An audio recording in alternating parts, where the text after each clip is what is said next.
nacer para la bendición. Las farolas del instinto se encendieron, ahora se ve mejor. Se hizo la luz. Muy buenas, queridos vinonautas, bienvenidos a otro programa de arte y vino. De nuevo con ustedes, su sommelier preferido, Javier Méndez. Lo primero de todo, bienvenidos a un nuevo programa y quiero empezar agradeciéndoles muchísimo la aceptación que tuvo el anterior programa con nuestro invitado especial y amigo personal, Pavel Urquiza. Muchísimas gracias por tanto cariño, por tantos bonitos comentarios y sus visualizaciones. Estamos en un nuevo programa de arte y vino, intentando mantener las mismas expectativas del primer programa, y creo que tenemos todo lo necesario para que eso ocurra. De nuevo, voy a insistir, tengo dos personas a mi lado, estoy inmensamente feliz, dos personas muy importantes, el invitado, que lo presentaré como una sorpresa después, y ahora vamos a empezar con mi productor, siempre agradeciendo a mi productor Pablo Sotolongo, como digo siempre, el culpable de que yo esté aquí, la persona que entendió que yo era la persona adecuada para dirigir este potaje, como decimos en España. Muchísimas gracias y bienvenido, Pablo Sotolongo. ¿Cómo te sientes? Gracias, me siento muy bien. Ya te habías referido a cómo evolucionó el primer programa, la aceptación que ha tenido. Creo que no me equivoqué cuando decidimos hacerlo, y los propios resultados de los siguientes programas irán demostrando que tenemos la razón. Bueno, ¿hoy qué? ¿Cómo es la cosa? Bueno. Hoy tenemos un súper programa.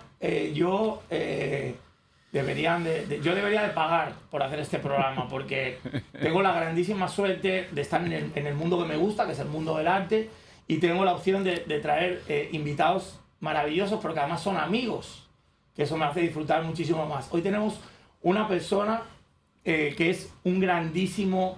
Bueno, muchas cosas. Me he apuntado porque no quería que se me pasara nada. Un gran cantante, actor, compositor y presentador. Y sobre todo un gran amigo y una gran persona. Hoy tenemos el honor de tener con nosotros en nuestro programa a Ramón Fabián Veloz, más conocido como Ramoncitín Veloz. Bienvenido, mi Gracias, amigo. Javier. Muchas gracias, gracias, Pablo, gracias.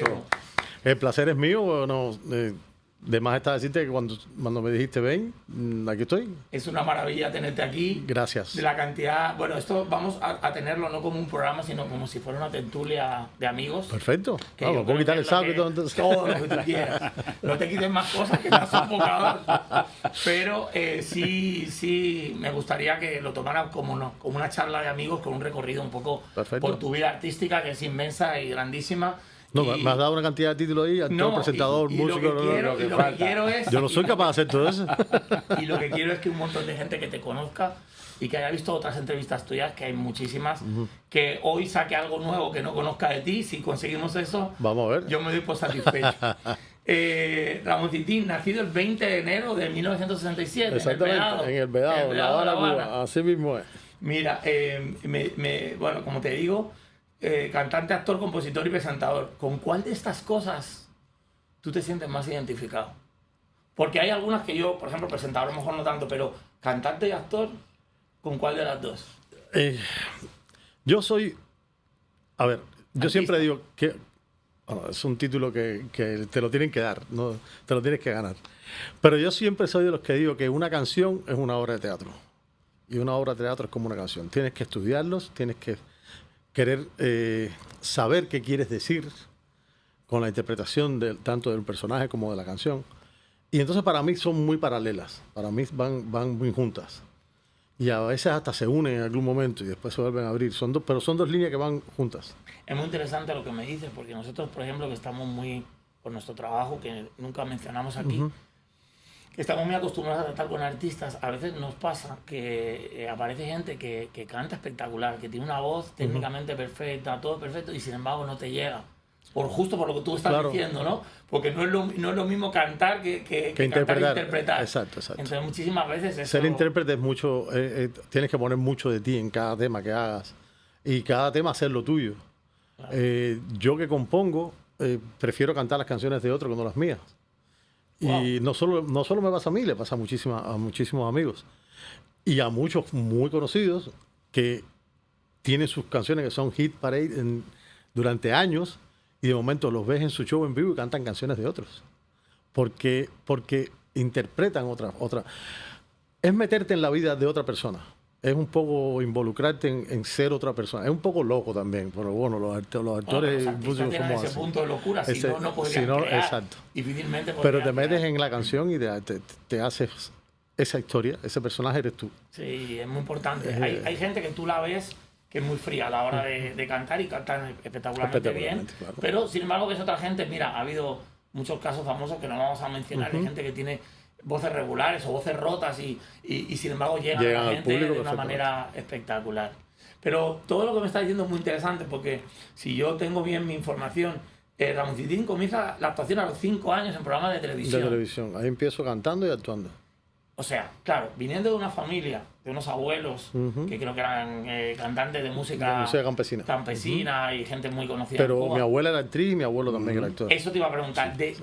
O sea, los 5 años que tú empiezas tan prontito, ¿de cuál? Es que no sé por dónde elegir a tu familia. ¿De dónde te viene esa cosa por querer ser artista, actor? Yo creo que con eso se nace, Javier. Eso viene. A ver, cuando lo estudias, lo perfeccionas. Cuando lo estudias, logras decirlo de una manera que no suene feo, pero logras especializarte un poquito en hacer las cosas un poquito mejor. Pero el ser actor y cantante, yo creo que se nace con eso. Sí. Se nace con eso. Un caso que yo siempre pongo, que a mí me encanta hacerlo, es el de Harrison Ford. Harrison Ford era un carpintero de Hollywood. Hacía escenarios en Hollywood. Y lo vieron un día y le dijeron, tú eres el hombre. El tipo dijo, no, va a ser yo hombre, ¿qué va a hacer? Ahí tiene. Es un grandísimo actor que se mete en todos los personajes como si fuera una piel nueva que se pone cada vez que hace una película, cada vez que... A mí me encanta eso porque se nace. Hay muchos que se mueren y no saben que han sido artistas. Y otros que sí, lo cogen así de momento y sale. Y yo lo viví desde chiquito. Desde chiquito en casa. ¿No? En casa todo era... Era normal. Sí, mi tía le preguntaba a mi papá le preguntaba a mi abuelo, oye, ¿esto cómo lo hago? ¿Esto cómo lo...? Mi abuela hablaba. Todo era, no sé, como una familia de médicos. Sí, que todo el mundo se pregunta lo mismo. Claro. Que luego, al final, tú te dices, bueno, ¿cómo es posible que a veces en un trabajo determinado, o en este caso, haya varias generaciones? Yo creo que también influye mucho el hecho de, bueno, por supuesto que tú seas artista, que tengas la vocación. Evidentemente en la familia Veloz hay muchísimo talento. Yo conozco unos cuantos. Gracias. Y son todos muy buenos actores, actrices, presentadores, de todo.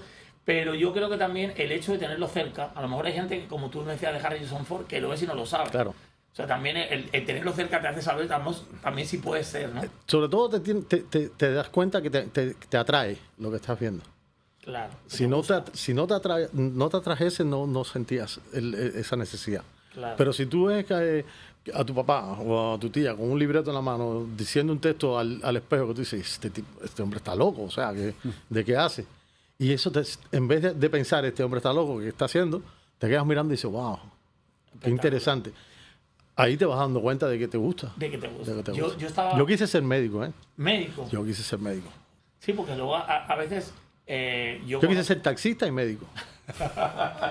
Yo conozco muchos casos también de gente que ha acabado siendo grandísimos actores y actrices, pero que por el camino tenían también otras semivocaciones que podían haber en un momento determinado haber acabado.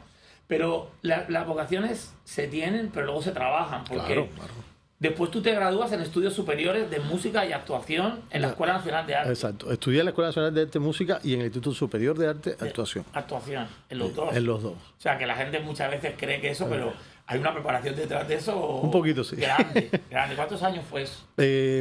La escuela de música fue muy niño. O sea, la música en Cuba se empieza a estudiar desde muy pequeño. Bueno, la música se empieza a estudiar desde muy pequeño. Porque los instrumentos llevan mucho tiempo de práctica, de estudio. Estudiaba guitarra. Y después la actuación ya fue como la necesidad de interpretar la canción. necesito saber cómo interpretar una canción. Yo cantaba, pero yo estoy seguro que no interpretaba. O sea, yo creía que no interpretaba, o estoy seguro que no interpretaba. Cuando empecé a estudiar actuación me di cuenta de lo que era estudiar una obra, entender la obra, qué quiso decir el autor, dónde fue que se hizo, por qué se hizo. Ir estudiando todas esas cosas te llegan a complementar eso que te va faltando. Tienes que aplicarlo también. Exacto. De alguna Después manera, hay que aprender a aplicarlo. el enfoque, te haces más La actuación completo. te da mucho movimiento escénico, conocer el escenario, conocer las reacciones cuando sucede muchas veces, que te quedas en blanco, que te quedas así, ¿qué hago yo aquí? ¿Cómo salgo de este bache? Claro. Te enseña esas tácticas, por decirlo de alguna manera, para poder salir de una situación X que se te dé, tanto en una canción como en una obra de teatro. Claro, no, te da... Mira, puede decirse que tú empezaste tu carrera como tal, como solista, como profesional, sobre 1989. Sí, a ganar dinero, sí. A ganar dinero. Esa era la parte de profesional. Mira, me he quedado muy sorprendido. Bueno, yo, a pesar de que tú eres mi amigo, yo he aprendido de ti ahora entrando, ¿no? Dice, desarrolla su carrera en España, Alemania, Japón, Grecia, Brasil, México, Uruguay, Colombia, Perú, Venezuela, Sudáfrica, Angola y Mozambique. ¿De verdad se ha actuado en tantos sitios? Sí, en todos muchos en sitios. Todos esos sitios. Pero porque, o sea, saliendo de Cuba siendo profesional, hicieron giras. Exacto, hacíamos giras y fuimos a muchísimos lugares. Algunos repetíamos muchas veces, pero yo tenía mi propio grupo, o sea, mi orquesta, mi pequeña orquesta, que siempre andábamos por ahí de tullerías y nos íbamos a muchísimos lugares. Me pasó muchas veces en países, por ejemplo, como Grecia, que tú te quedas un cubano en Grecia. Pues cuando cantábamos, la gente le interesaba muchísimo la música cubana. Claro. Le interesaba mucho la música cubana.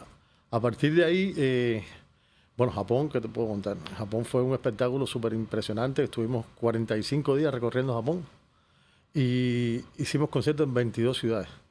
Wow. Era un espectáculo enorme, con bailarines, con la orquesta, con solistas espectaculares. Era un montaje grande. Es un montaje enorme. Y te das cuenta de que aún un idioma como el japonés, una idiosincrasia como la idiosincrasia japonesa, que es completamente diferente a la latina y a la occidental. O sea, cómo esa gente entendían la música, disfrutaban la música. Claro. Yo pienso que se ha dicho mucho, se ha dicho mucho y parece banal cuando se repite, pero la música es el primer idioma del mundo. O sea, todo el mundo lo entiende y todo el mundo la siente. Exactamente. Porque muchas veces lo que te pasa es que tú escuchas a un japonés que canta precioso y no estás entendiendo lo que está diciendo, pero estás sintiendo primero lo que interpreta y la música. Y cuando tú sales de Cuba, en una época como esa, y empiezas a hacer Asia, Europa, África, ¿qué te aportó?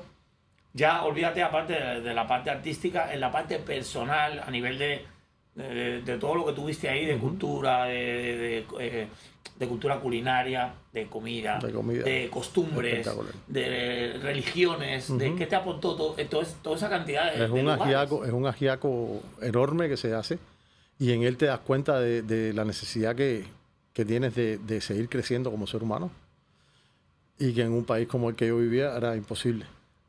Y entonces te ayuda un poco a dar el salto, ¿no? Eso fue antes el salto de salir. mortal, claro, a dar el salto mortal porque te das cuenta que estás viviendo encerrado ahí en lugares como Japón, como Grecia, donde el shashili, que es una salsa griega que es espectacular, no se conoce.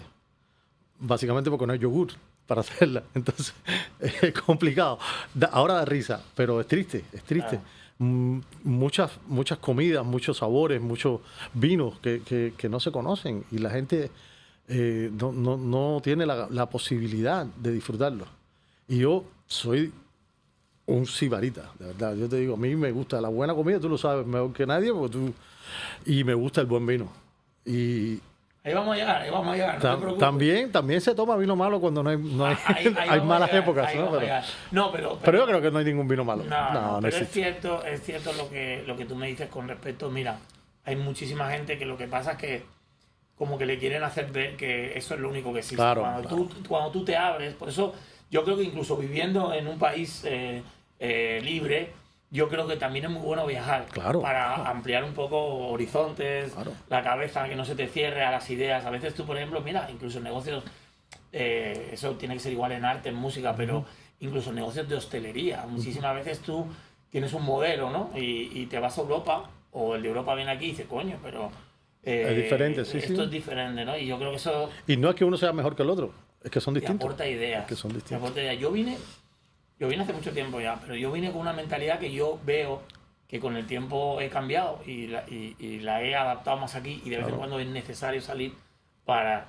¿Y cuándo amigo, es que tú decides dar ese paso? ¿Cómo diste ese paso? En el año 2003 estábamos en Múnich, en Alemania. En Stuttgart. Había un frío enorme. Me imagino. Fue en diciembre o enero. Yo salí en diciembre de 2003 y creo que fue en enero del 2004 que estábamos. Y un amigo que ya por desgracia no está entre nosotros, pero me dijo, tienes un pasaje en el aeropuerto de Múnich para venirte a Barcelona. Y le dije a los músicos míos, me voy a Barcelona, en una semana nos vemos. Me miraron así y me dijeron, me daban de la risa. Mira. Ya sabía lo que había. Y bueno, aquí un par de 20 años después aquí estoy. Concho. Tú llegas a España. A España. Y en España estás tiempo. Estuve 7 años viviendo en España.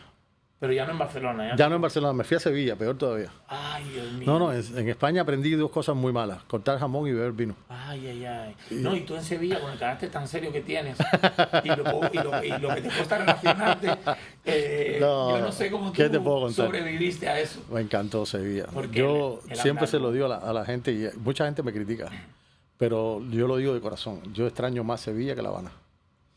Sí. Porque Sevilla para mí fue... reencontrar lo que era La Habana. El calor de la gente, el buena gente del vecino tuyo, el amigo que te dice, oye, no cocine hoy, ven para mi casa, o vámonos al bar de la esquina a tapear. Eso era La Habana antes. Y entonces yo descubrí eso en Sevilla, me hice un adicto a Sevilla. Tanto que me mudé al barrio de Triana, que es uno de los barrios, para los que no conocen, uno de los barrios más lindos. Precioso. Que tiene muy España, bonito. yo creo. Muy bonito, sí, seguro. Y es un barrio muy de barrio. Ahí han nacido los grandes toreros. Exacto. Ahí ha habido muchísimo flamenco, muchísimos toreros. Exacto. De ahí ha salido la crema y nata. Y entonces ahí viví espectacularmente. Otra de las cosas que me daba mucha risa, cuando por las noches, ¿no? Uno se va quedando solo. Al final, todos los que emigramos tenemos una soledad bastante grande, aunque estemos rodeados de amistades y de gente linda. Nosotros los músicos tenemos la suerte de llevarnos la música con nosotros, y eso no nos lo puede quitar nadie. Pero yo me reía muchísimo porque yo sacaba la cuenta y le decía a mi padre, cuando hablaba con él aquí, él estaba aquí en Miami, yo estaba allá en Sevilla, le decía, papá, a ver, ¿cómo yo te explico? En una manzana hay 14 bares y todo el mundo vive, todo el mundo gana dinero y todo el mundo disfruta. Me decía, eso es imposible. Digo, bueno, cuando tú vengas te lo voy a enseñar. Y lo contó conmigo, y había 14 bares en una manzana y todo el mundo tenía trabajo, todo el mundo comía, todo el mundo vivía, y era de uno para el otro. Y además, yo no sé si en Sevilla era así, pero bueno, en Madrid, por ejemplo, es así, que hay como horarios. Claro. A primera hora es mejor ir a no sé qué. De fulano, el otro es de Manolo, después al de Pepe, y así. Es espectacular. Es una maravilla. Sevilla... Es un modelo de vida diferente al de aquí, totalmente. Y España tiene una cosa, bueno, para los que no hayan estado, tienes el centro, el norte y el sur. Y en función del clima, que es muy diferente en el norte y en el sur, también tiene mucho que ver con el carácter de la gente. Y yo creo que el sevillano es lo más parecido al cubano, junto con el canario. Yo creo que es lo más similar. Entonces empata muy bien. Muy bien.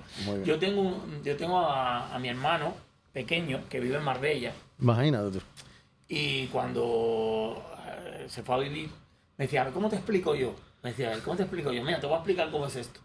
Tú sales por la noche. Claro, mi hermano era muy joven, entonces lo explicaba con las cosas de la gente joven. Claro.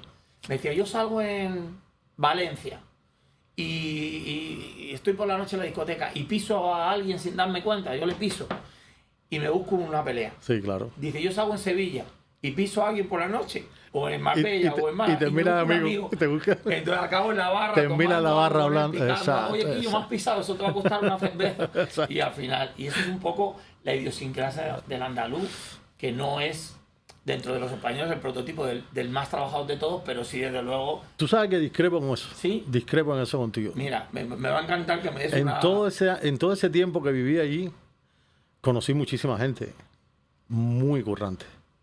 Gente que trabajaba de sol a sol, de verdad.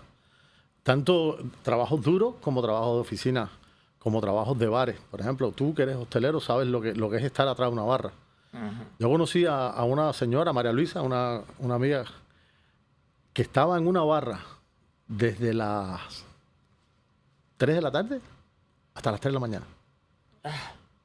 Pues Pero no hoy, todos los días. todos los días. Y libraba, o libraba poco. Libraba un día, libraba dos. Sí, en España se libra un día, en hostelería. Y cuando el dueño está de buena y quiere hacerlo él con sus amigos, pues te dice, bueno, cógete el día y adiós. Pero Sí, on sí. call, ¿eh? Sí, Que si sí. te llamo porque se pone grande esto, tienes que venir. Sí. Y se trabaja mucho. Ahora, se divierte uno mucho trabajando. Claro, es que te iba a decir que yo creo que la fama de que no son tan trabajadores es porque son muy divertidos. Son muy Y al divertidos. ser muy divertidos y fiesteros, al final yo creo que a lo mejor también un poco se mezcla una Se cosa mezcla con una cosa con la otra. otra, pero yo de verdad, mi respeto, los sevillanos para mí me abrieron mucho su corazón, me dieron mucho cariño en los momentos más Hombre, tristes, te dan duro, mucho cariño, recién- exacto, recién- y me dieron mucho cariño y me enseñaron mucho. Y los de pueblo más todavía, los de pueblo son más cerrados, Sí. son más cerrados porque, bueno, pueblos son más pequeños, pero igual, son gente muy trabajadora, muy trabajadora. muy trabajadora y son generalmente gente que la gente del sur de España es una gente que te abre muy rápido. Son muy abiertas, son muy abiertas. Y muy cariñosos. Son muy ¿Y abiertos. qué te hace irte de España si estabas tan bien? Yo que me cuido tanto de hablar de mi vida personal. Yo, Tírala suavecito, no de muchos detalles, tírala suavecita. Tírala yo suavecita. ya no tenía nada que hacer en España. Ya mi vida personal se había vuelto una cosa banal. Ya Ajá. no tenía nada específico. Tenía a mi hermana, eso sí, que todavía sigue viviendo allá en Sevilla. Pero yo necesitaba ya abrirme a otros horizontes. Ya mi vida no iba a ser como yo había pensado que iba a ser, que iba a ser un galleguito de estos fumadores en un parque ahí con la cervecita y el chupito después de almuerzo y a ver el telediario con Matías Prats. Pues no, dije, no, ya esto hasta aquí no voy a llegar hasta ahí, voy a hacer. Llamé a mi padre y le dije, mira, aquí no tengo más nada que hacer. Yo estaba ya divorciado, no tenía nada que me atara así a nada. Y me dijo, bueno, pues vamos a empezar a trabajar. Y empezamos a trabajar y conseguí hacer un contrato para venir acá a grabar unos discos. Pero bueno, después vino toda la debacle esta que se armó con la crisis económica que hubo y no sé qué. Y ya me llegué acá el 23 de marzo, 23 de marzo Ajá. del año 2010. Llegué aquí. Hace Wow. 15 años. No tan lejos de mí. No. Yo llegué en el 12 por ahí. Hace 15 años que llegué. Y cuando llegué aquí, mi primera frase fue, nos tenían engañado. Miami no es lo que la gente dice. Yo nunca pensé venir a Miami para hacerlo. No. Te digo, mi idea era quedarme en España y vivir en España hasta que me muriera. Sobre todo por lo que te conté. Me gustaba mucho Sevilla, me gustaba mucho la manera de vivir. Pero cuando llegué aquí ya mis horizontes se abrieron completamente. Claro. ¿Tú sabes la cantidad de gente que es cubana y que ha acabado en Miami y no tenía planeado Claro, en ningún muchos, momento, muchos. no le atraía mucho la posibilidad porque a lo mejor tenía una idea No, lo primero diferente. es el idioma. Estados Unidos lo primero que te tranca es el idioma. Pero después cuando llegas a Miami ves que todo el mundo habla español. Hasta los americanos quieren hablar español. Sí. Y como digo Miami. yo, no quieren ni hablar español en Miami, quieren hablar cubano. Cubano. Es diferente. Sí. Y es complicado. Pero al final yo amo esta ciudad. Miami para mí es... Sí. Mi vida cambió. Desde que yo llegué a esta ciudad, mi vida cambió completamente. Por eso yo siempre digo, no dejen de perseguir un sueño. O sea, la idea esa que le dé a uno, agárrala agárrala y hazla. Sí. ¿Qué te puede pasar? Que no salga. Pero eso es una cosa, Ramoncitín. Acuérdate que tú eres cubano, pero yo soy español, yo no soy tampoco americano. Pero eso es una cosa que tú palpas aquí desde que llegas. El americano te permite que te equivoques todas las veces que te dé la gana. Pero que crezcas. Exacto. Y tú puedes, muchísimos ejemplos de grandes fortunas, de gente triunfadora que ha tenido 28 millones de golpes. Que eso, por ejemplo, en España, no que sucede. tú y yo hemos vivido, no sucede. Te señalan con el dedo y estás perseguido. Una de las cosas... no sirve. Sin embargo, aquí no. Aquí lo ven como parte del proceso. Una de las cosas que a mí me impresionó mucho en España era eso, que nunca ibas a llegar más allá de donde estabas. No sé por qué, porque muchísima gente en España te apoya. A mí me apoyaron, a mí me hicieron... Tengo amigos todavía que nos hablamos a cada rato, que me dijeron, oye, dale, y me buscaban y me apoyaban y me decían, vamos a hablar con el ayuntamiento tal para que hagas un concierto aquí, para que trabajes acá. Sí, pero es mucho... Pero hay demasiado clasicismo, sí, puede ser. Burocracia, clasicismo. O sea, en España tienes que ir de la mano. Mira, a mí la cosa que más me impresionó, yo todavía no estaba viviendo aquí. Yo ya tenía la idea de quedarme, iba y venía. Como tú sabes, yo soy sommelier, el mundo del vino, yo... acababa de crear una importadora y distribuidora de vino, aunque yo todavía no vivía aquí. Y entonces me pongo a hablar con un amigo mío que ya vivió aquí hace mucho tiempo y me dice, no, para ver si podemos vender a Sedano, a la cadena Sedano. A mí eso, viniendo a España, me pareció ciencia ficción al final del paseo a la izquierda. O sea, porque en España para tú llegar a vender la Corte Inglés o qué cosa de eso, tú tienes que pasar 28 millones de... tienes que ir de la mano de gente... Que es lo que estamos hablando. Bueno, fíjate cómo lo hicimos. Nosotros estábamos comprando un sedano. Yo le pregunté al manager y me dijo, no, eso es en la oficina central que es en Hialeah. Si quieres te dio el teléfono. Yo dije, no, esto hay una cámara oculta o algo aquí. Me dieron el teléfono, llamé, dije, no me van a contestar. Me contestó una señorita, me dijo, ¿qué es lo que usted hace? Quizás el acento español ayudó un poco porque pensó que era una persona de fuera, pero me dio un appointment y a los 20 días de yo estar aquí, estaba sentado en la oficina con probabilidades de hacer eso. Mira, el tiempo nos mata, la televisión es así. Vamos a hacer una pequeña pausa. Muy bien. Y esto está súper interesante. No se vayan a ir, que tenemos que recogerlo donde lo dejamos. Ustedes no se preocupen que nosotros vamos a alimentarnos. Nosotros vamos a alimentarnos ahora. Estamos de vuelta, no se ha ido nadie, ¿verdad? Porque esto está interesantísimo. Si se van ahora, esto es al revés. Arte clandestino empieza interesante y acaba más interesante todavía. Estábamos en un punto en el que estábamos hablando, Ramoncitín y yo, de bueno, lo maravilloso que es este país como oportunidades, ¿no? Para crecer. Que todo depende de ti, que por supuesto tiene sus defectos como todos los países del mundo, pero que para crecer yo creo que es un país sin igual. El techo se lo pone uno mismo. El techo se lo pone uno mismo y uno se da todos los golpes que quiera darse, que se levanta y vuelve. Y hay muchísimos casos que nos pueden decir de gente que ha triunfado y que ha hecho muchísimo dinero y que ha tenido negocios y que le han pasado cosas buenas después de haber pasado por cosas malas. Eso es lo más importante. Pero bueno, nada, esa es la historia. Mira, estábamos en un punto en el que otra cosa que me llamó muchísimo la atención es que la gente con la que tú has compartido escenario. Sí. Wow. Ha compartido escenario así que yo haya podido con Chucho Valdés, sí, con Cristi Arias, con el Cigala, con el loco de mi compatriota, el monstruo, con Pai Segundo, Paquito de Rivera, Cheo Feliciano, Asvita también. Mi amiga Asvita, Falete, Charly Sá, Roberto Torres y John Secada. Roberto, John y yo estuvimos en New Jersey en una parada cubana e hicimos un show de lo más lindo. John es una persona espectacular y Roberto, yo le digo a mi padrino porque con Roberto Torres todos los días son viernes. O sea, con él aprendes tanto, que te diviertes tanto, te disfrutas tanto. Recuerdo en New Jersey, él vivió mucho tiempo en New Jersey. Y estábamos comiendo en un restaurante y me dice, vamos a cantar a capela aquí tú y yo. Digo, si tú empiezas, le dice, no, empieza tú que yo te sigo a ti. Y mira, dejamos de comer y la gente dejó de comer y empezamos a cantar él y yo. Ahí, canciones van, canciones vienen. Y él me hacía la segunda, después la hacía. Y Roberto es una persona espectacular. Y sí, he compartido escenario con muchísima gente, he tenido la suerte de estar con ellos. ¿Quién te ha marcado más? ¿O de quién has aprendido algo? De todos me he robado algo. Estuve una vez con Oscar de León en el show en TN3, cuando hacía el show de América TV. Y los músicos de la orquesta, que son todos unos malísimos, y le dice, dale, Ramón, dale, canta con Oscar. Y digo, a ver, pues tú no puedes cantar con Oscar de León. Y nos pusimos a cantar y Oscar me miraba y decía, oye, qué bien tú cantas, bicho. Digo, bueno, maestro, aquí de todo el mundo te robas algo, de todo el mundo te llevas algo.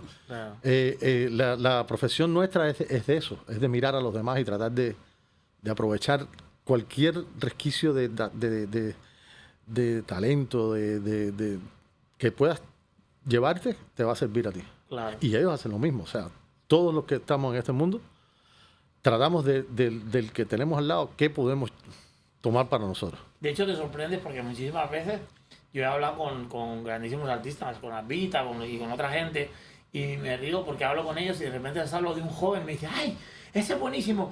Y yo digo, pero si ella es... Claro, tienes que verlo. Pero le llama la atención Claro. cosas que hace esa persona y diferentes o cosas que cree que le pueden aportar. Y mira, vamos, el último día, con lo bien que se ha portado conmigo mi productor siempre, y yo lo castigué. Se puso tan interesante la conversación con Pavel que al final él tiene una sección que te la voy a dar íntegra para que tú te la desarrolles ahora, que es muy, muy bonita, que se llama Con permiso, te voy a poner en un compromiso. Ay, Dios y mío. te voy a hacer 2 o 3 preguntitas ahí para que tú... Ay, Dios Pero mío. antes de eso, vamos a quedarnos como cuando hicimos la pausa, estábamos en España. Ujú.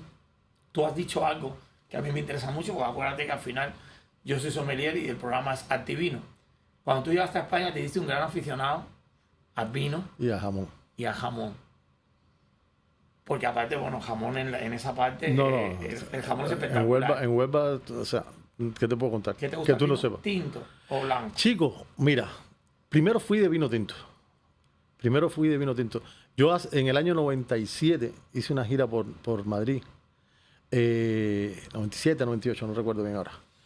Y nos fuimos a Cariñena Ah, a tocar. Mira, cuando yo probé aquel vino, fue donde yo dije, por eso es que los maños son tan duros. esa uva. No, porque Tal. la uva cariñena es muy dura. Sí, muy durísima. Muy dura. Durísima. Y después de la primera copa, Hay varias. Es que tiene mucho que ver, Ramoncitín tiene mucho que ver El clima, la tierra. El clima. yo me acuerdo que terminamos de almorzar en un lugar, la memoria ya me está traicionando, se llamaba el Mesón de los 20 Platos. Estaba arriba de Zaragoza, por ahí arriba. Un lugar enorme, lindísimo. Lo único que había era la alcaldía, la iglesia y el restaurante. Los No había más típicos de nada. los pueblos pequeños. Exacto. Una fuente al medio y adiós. Eran 20 platos de comida el menú. O sea, tú pagabas, creo que en aquella época eran 3.000 pesetas por persona o 3.500 Y te pesetas. incluía los 20 platos. Los 20 platos. Allá los cubanos, tú sabes, decían, esto es una bobería, no sé. Y hubo gente que no pudo llegar. Yo los probé todo. Cuando yo salgo al baño, al aseo, me voy a lavar las manos así, me miro, los dientes los tenía del color de esto así. Claro, Negro. durísima esa Es uva. una uva muy fuerte. Durísima, muy dura. Y yo me quedé asustado y dije, esto se me va a quedar así manchado. No. Después me explicaron que no, que los taninos, que no sé Sí, qué, que sí, si esto, que sí. si aquello, que después se va. Pero me aficioné mucho al vino. Y después había descubierto antes el vino verde portugués, que me gustaba mucho por una acidez muy rica que tiene cuando está muy frío. Y después ya descubrí El albariño. el albariño. Que tiene una similitud con el vino verde. No es igual. No es igual, pero... Porque de hecho el tema ellos tienen un blend de uvas los dos, son 4 o 5 uvas. Y entre ellas, hasta en el vino verde está también la uva albariño. El Que en albariño. realidad el albariño es denominación de origen Rías Baixas. Ya vaya. Todo Pero todo el mundo le le pone llamamos albariño. albariño, no por la uva que Es muy interesante lo de las denominaciones de orígenes porque en otros países no existe, No existe. en otros lugares no hay y España cada una tiene la suya. Nosotros hablamos el otro día, vamos a entrelazar esto, hablamos el otro día de que en España hay 97 denominaciones de origen, aunque la gente, todo el mundo aquí en Miami conoce principalmente Ribera de Duero, Rioja, Albariño y el Cabo. Y el Cabo, hasta ya ahí. digo. Pero la realidad Pero es que es tenemos mucho. 96 denominaciones de origen. Hablamos el otro día por un tema de Pavel, de la más antigua, que era Rioja, La que Rioja. es de 1925. Y hoy vamos a hablar de probablemente la más famosa en estos momentos en España, que es Ribera de Duero. Ribera de Duero no es tan antigua como Rioja, es de 1979, pero quizás sea una de las denominaciones de origen, bueno, es la denominación de origen en estos momentos más famosa. Española en el mundo. Rioja otra vez está ahí peleando, pero eso. Y lo que estábamos hablando es que los vinos son el reflejo muchísimas veces de las personas y del clima, Claro. del lugar y del suelo. del suelo de donde viene, Claro. ¿no? ¿Qué pasa? Principalmente Ribera de Duero es Valladolid y Burgos, pasa el río Duero, Claro. y eso es un terreno bien mojadito y bien fresco, Bien y así son sus vinos, ¿no? En el caso de Ribera de Duero, tiene 4 o 5 uvas permitidas: Cabernet Sauvignon, Tempranillo, que es la uva principal española que se usa para los vinos de toro, para Rioja, para casi todo. Malbec, Cabernet Sauvignon, Tempranillo y Merlot, Y el Merlot. también se puede usar. Entonces, hace unos vinos muy fresquitos, muy ricos. Y nosotros siempre aprovechamos para hablar en el programa cortico, 2 o 3 minutitos de una bodega. Hoy vamos a hablar de Ribera de Duero. Vamos a hablar de esta bodega, que es la bodega Beganzones. Yo estaba esperando a mi productora que me pusiera ahí la fotico. Bodega Beganzones es una bodega que está en un pueblecito de Valladolid que se llama Fonpedraza. Mira, ahí está. Casi siempre pongo bodega gourmet, chiquititas, y que yo he visitado. Claro. Entonces, en este caso, es la bodega Beganzones, es una bodega familiar. Básicamente para no quedar mal, ¿no? Mira, ahí está la bodega, esas son fotos mías. Cualquier bodega, tú puedes aprender perfectamente los vinos y lo que tiene, pero siempre a mí me gusta hablar si puedo. Tengo una bodega de la que puedo hablar con propiedad porque yo la he visitado mejor. Esa bodega, yo he sido el importador de ese vino y el distribuidor. La bodega se llama así, pero los vinos, por ejemplo, el que vamos a probar hoy se llama 912. 912 metros de altitud. Se llama 912 metros de altitud porque la bodega, precisamente, la parte de los viñedos, está a 912 metros de altitud. Wow. Y normalmente la gente no sabe que es muy bueno cuando las bodegas están en altitud, porque generalmente el contraste de temperatura entre el día y la noche hace que la uva madure muy bien. Y lo principal para hacer un buen vino es que la uva la recojas en el momento perfecto con su La vendimia tiene que ser nivel óptimo en el momento de maduración. exactamente. Porque es cuando más nivel de alcohol tiene, azúcar, y es como mejor se hace el vino, ¿no? Entonces, hoy vamos a probar un vinito que se llama 912 metros de altitud, que está en su versión roble, que son 9 meses en barrica. Nosotros vamos a saltar, que es esa, nosotros vamos a saltar un poquito por arriba, nos vamos a ir al crianza, que en este caso tiene 12 meses en barrica de roble francés y 12 meses de reposo en botella para, como digo siempre, redondear un poco todas sus aristas. Y para que no nos pase el último día que nos acabamos el programa excesivamente animados con el vino, por cortesía del restaurante El Andaluz, con su chef Chago al frente, nos ha enviado, muy típico español también, ya que vamos a probar un vino de Ribera de Duero, una tortillita de patata genuina, como se hace en España.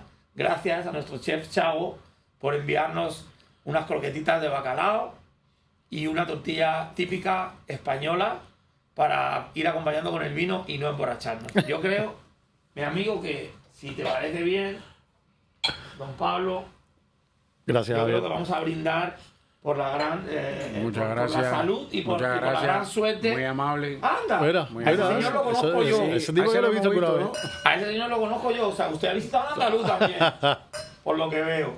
Salud, Pablo. Ramón, un gustazo, ¿eh? Y salud a Bueno, todos vamos a ustedes ver. también. ¿eh? Salud a todo el mundo. Que el que vino al mundo y no toma vino, ¿A qué vino? ¿a qué vino? Alguien me dijo que las mejores conversaciones no se hacen con ensalada, se hacen con Yo vino. cierro siempre el programa así, le digo, veo a vino, nunca una conversación interesante. bueno, qué empezó bueno con una está, ensalada. qué Muy bueno rico. Bueno, ¿eh? Es muy rico. buen buque. Muy bueno ¿eh?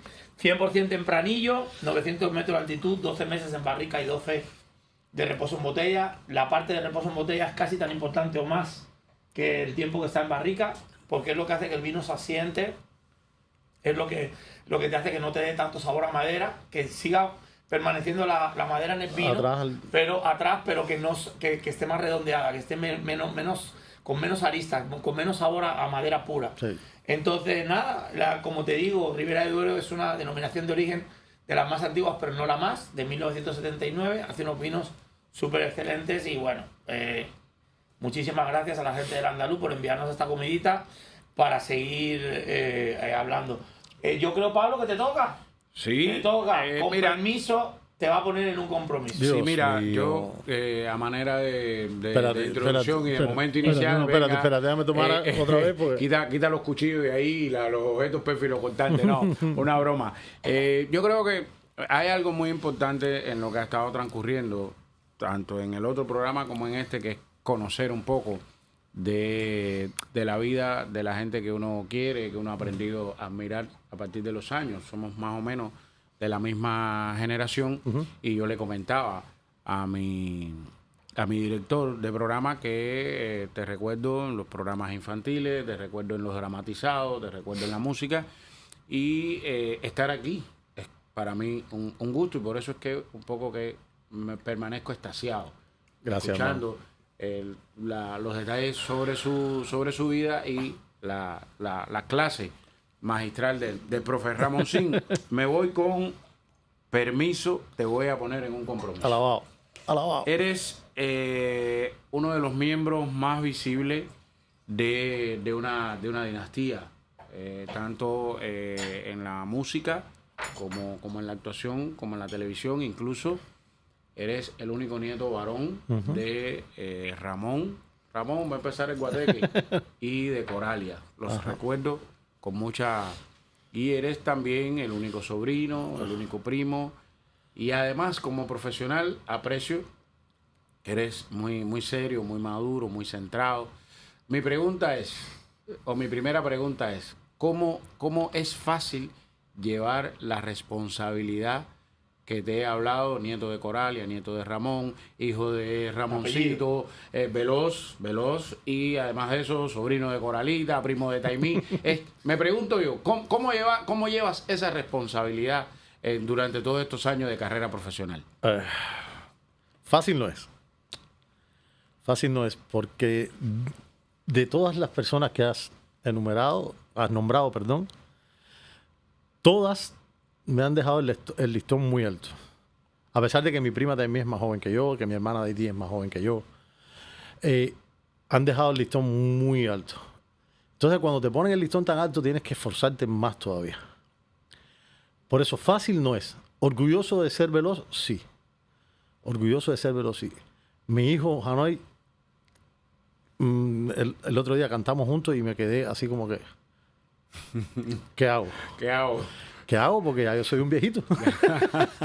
y entonces te empiezas a es complicado. Es complicado, pero estoy muy orgulloso del apellido que yo. Y de la familia que tengo, ¿verdad? Y de la familia. Yo creo que yo he apreciado eso siempre en tu familia. Incluso recuerdo aquellos programas en los que participaban todos en diferentes momentos de la televisión cubana.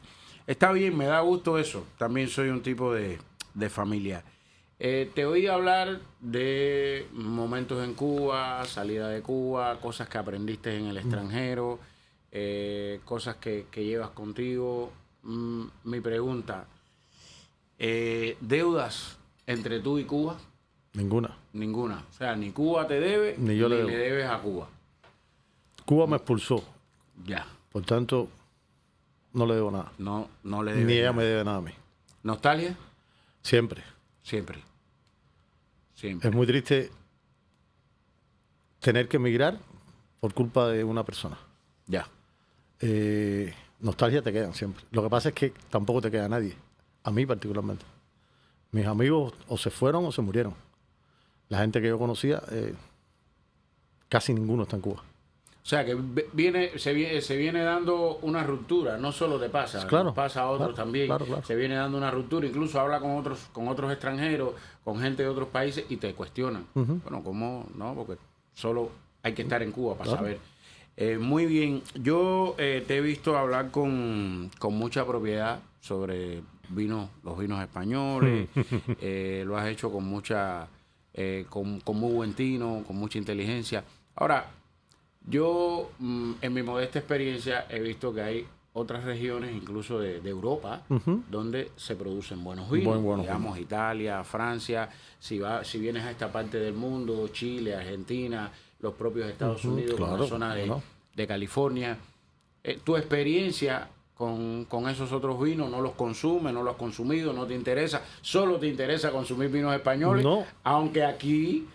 estamos hablando de vinos españoles, ¿eh? Ok, Lo que pasa pero que no, quería pero un poco es válido ese punto porque al principio yo no quería conocer otros vinos porque en España te enseñan hasta cuál es el mejor vino del mundo, que es el que más te gusta. Ya. Entonces, ya, cuando tienes eso ya lo tienes todo. Digo, ¿para qué yo voy a probar otro? Después aprendí con amigos míos que también son aficionados al vino, que les gusta muchísimo. Aprendí los vinos chilenos, aprendí los vinos... estando en Uruguay, recuerdo que estábamos un día en un asado y me traen un vino chileno espectacular. Y entonces lo pruebo y digo, pero a ver, este vino, ¿por qué no se conoce en otro mundo? Y el chileno que lo trae me dice, porque nosotros los chilenos no los tomamos, no se lo damos a nadie. El vino es tan bueno que lo tomamos nosotros. Sí. Y entonces te empiezas al paladar irlo acostumbrando a otros sabores. Los vinos de California, como tú decías, de Napa, son vinos también espectaculares. Las cepas casi todas son europeas. Es muy importante. Los vinos del estado de Washington también son muy buenos. Son espectaculares. Por lo mismo, por el frío, por la altura. O sea, hay son lugares... Son grandes desconocidos. Aquí grandes, no tanto, pero en el mundo son bastante desconocidos y son muy buenos. Muy buenos. En Italia te encuentras el Barolo, no sé qué, pero el Chianti a lo mejor no es del vino que yo preferiría... Pero te vas a Francia y que tú puedes. Hay maravillas. Entonces, eso es pesado. Entonces ahí ya cuando te empiezas a tomar esas cosas te das cuenta de que te han engañado toda la vida. Has estado engañado. Sí, y claro, entonces el vino es como el whisky, como el habano, son culturas que te vas haciendo, son momentos para disfrutar, son momentos para... No es beber por beber. No. Es a cada sabor que tiene el vino, en buscarle el por qué lo tiene. Eso mismo. Si está en roble, ¿por qué tiene que estar después 12 meses en botella? Bueno, para que no sepa madera. Claro. ¿Por qué el whisky te lo dan directamente de roble? Para que sepa madera. Claro. Entonces, tienes que ir buscando todas esas... Cuanto más aprendes, es mejor, pero es peor. Claro, es peor. Porque más quieres hacer las cosas bien, más quieres... O sea, yo, por ejemplo, yo siempre pongo el mismo ejemplo, ¿no?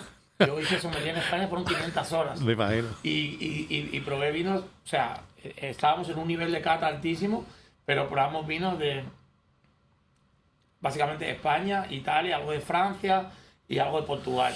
Y ahí se acaba el mundo. Y cuando yo llego aquí, mi nivel de conocimiento es muy bueno y mi nivel de cata es muy bueno. Pero sin embargo, mi nivel de probar vinos de todos los países fue en Miami. Claro. Donde yo empecé a probar una cantidad de vinos de países que yo ni me... De México.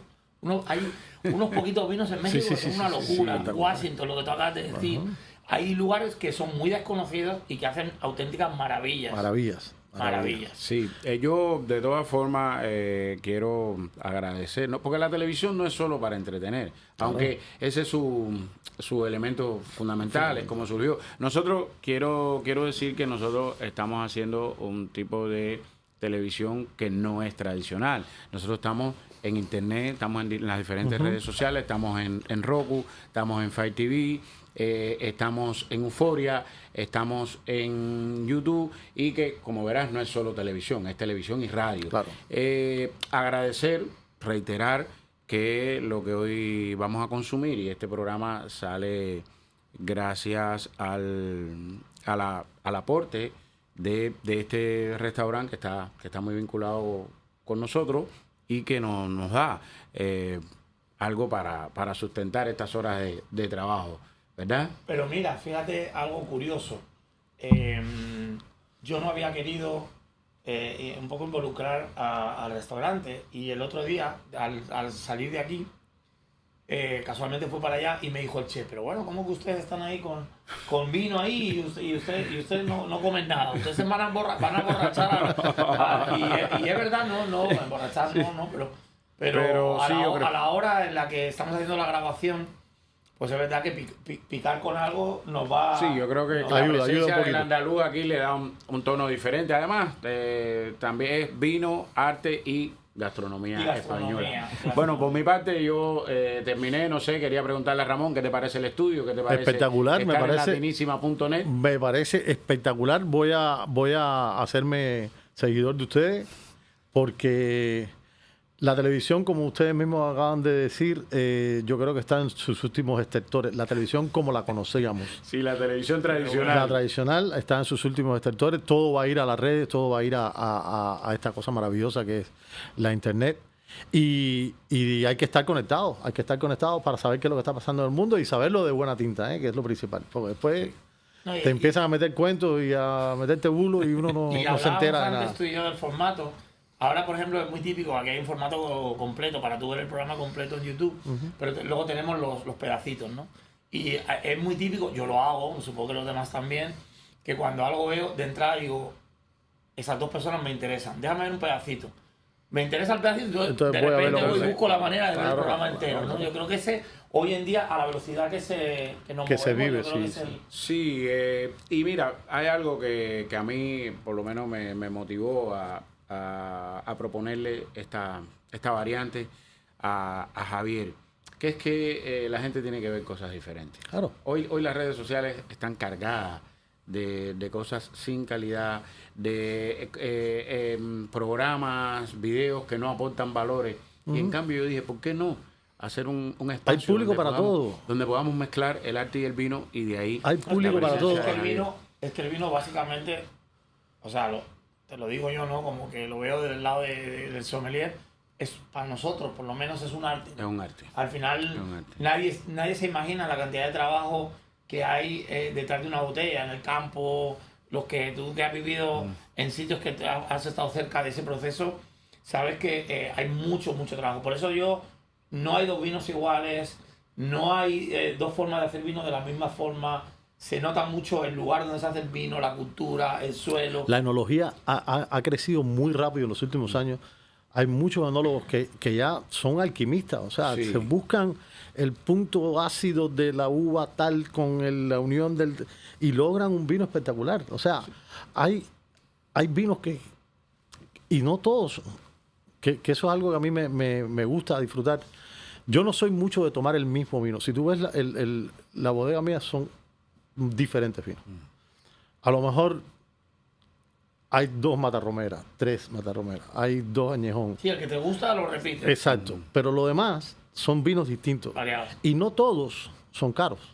No. Hay vinos a muy buen precio, que son vinos espectaculares. Sí.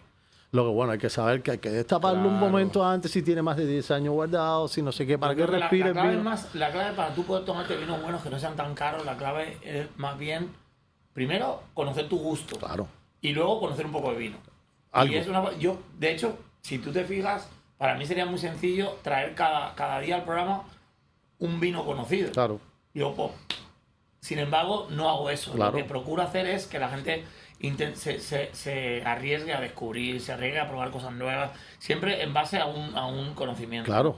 Pero, y disfrutarlo, y que no te dé dolor de cabeza después, y que no te dé resaca. Son vinos espectaculares. Son vinos que al final, cuando tú ves las producciones, yo estuve, no voy a decir la bodega porque es española y lo que voy a hablar no es tan bueno, y entonces prefiero no decir el nombre, pero yo estuve en un viaje... Javier, ya después que has dicho todo eso, ¿cómo se llama? Vas a dejar a todo el mundo aquí en agua. Yo estuve en un viaje de reconocimiento de bodegas en España con gente de aquí, y yo me acuerdo que estuvimos en la Ribera de Duero, y hay una parte en Ribera de Duero que es una especie de loma, donde tú ves muchas de las bodegas más famosas y significativas que tiene Ribera de Duero, ¿no? Muy famosas. Y me acuerdo que yo estaba con un grupo grande de gente de aquí de Miami, de gente que no era española, y ellos andaban, y yo veía uno que era uno de los más viejos, que miraba el cartel de la bodega y hacía así con la ceja. Y yo sabía que caía la pregunta, y cayó la pregunta. Y me dijo, a ver si tú eres capaz de responderme algo. ¿Todo eso es la bodega de tal? Y le dije, sí. ¿Y no hay nada más? Y le dije, no. Ahora tú me tienes que explicar cómo este vino, repito, no voy a decir el nombre, vende millones de botellas por el mundo. Si yo lo que veo es un pedacito. Dije, bueno, pues ahora te voy a dar la explicación que no te va a gustar oír. Todo ese pedacito que tú ves ahí es donde esa bodega hace su reserva y su gran reserva. El resto de vinos que se venden por millones, cómpralo en cualquier lugar. ¿Cómo tú me vas a decir eso? Bueno, pues yo sé cuál es. Sí, pero ¿qué es lo que pasa? Que es verdad que los enólogos hoy en día son unos auténticos monstruos. Viene el alquimismo, llega ahí, lo mezclan en los depósitos, le dan su toque. Te saca la madre a este, saca el otro. Y al final te sabe igual en cualquier parte del mundo. Pero yo soy muy fanático, muy partidario, muy seguidor de este tipo de bodegas chiquititas. Donde me pasaba mucho eso, y pasa todavía, con la sidra asturiana. Tú sales de Asturias y no puedes tomar sidra. En ningún lado. En ningún lado no existe. O sea, no sabe. Toda la sidra que dice Asturias no es Asturias. No. Pero la sidra que tú te tomas en Asturias no la puedes tomar en ningún otro lado. Es más, tú la bajas, la sacas de allí, la bajas del puerto y te vas para Madrid y ya no sabe igual. Ya no sabe igual. Bueno, yo creo que se nos ha acabado con mucho dolor de mi corazón el tiempo. Se ha hecho cortísimo a la hora. Lo primero que quiero es agradecer a todo el mundo que nos sigue, que ojalá nos siga siguiendo y siga aumentando lo que pasó el primer día, que fue muy bonito. Nos quedamos muy sorprendidos con el seguimiento, pero sobre todo y principalmente lo que quiero es darle las gracias a mi amigo Ramón Citín porque nos haya hecho el honor de estar aquí con nosotros compartiendo parte de su vida. Gracias a ti. Y de sus vivencias. Gracias a ti por invitarme. Cuando quieras y traigas más vino, me avisas y yo vengo. Todos los días que tengo aquí. Bueno, muy importante. Este es el cierre de nuestros programas. Ustedes se tienen que quedar con esto. Beban vino, que nunca ninguna historia interesante empezó con una ensalada. Saludos.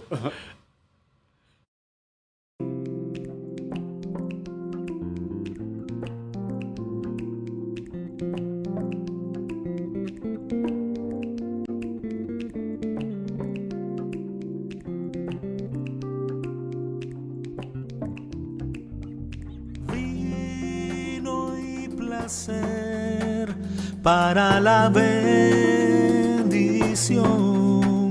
las farolas del instinto se encendieron, ahora se ve mejor.